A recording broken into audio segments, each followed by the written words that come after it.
raos manah kula menika bingah sanget. Ngantos bingung anggen kula badhe nggambaraken katresnan kula dhateng panjenengan. Ora perlu sliramu bingung.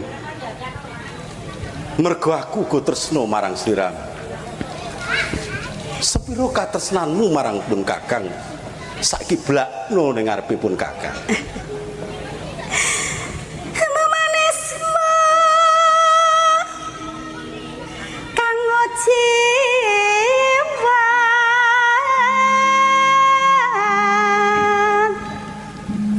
Sekar kedaton ing blambangan kanyata suarane kowe endah agawe aruciteng gale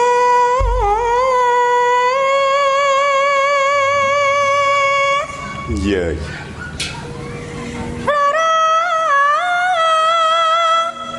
apa kang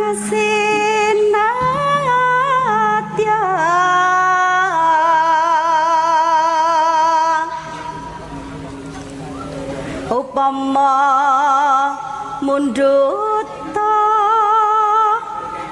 harapmi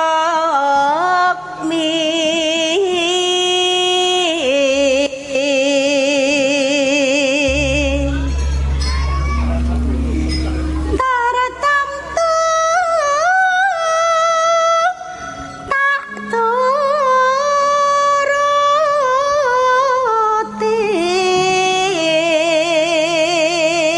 nrimo banget aku marang sliramu Diajeng.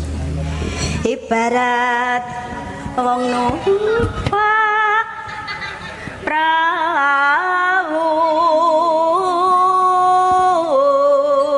nitih baito aku lan sliramu mesti kudu bebarengan.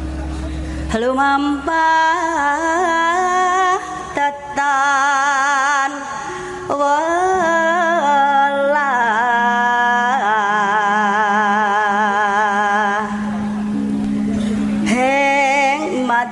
neng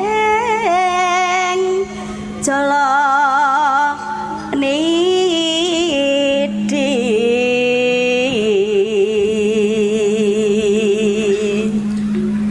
temah gonjeng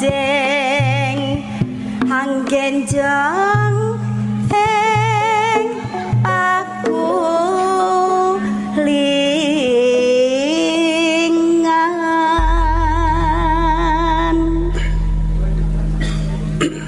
menika ingkang dados sisen-sisening manah kula njeng pangeran.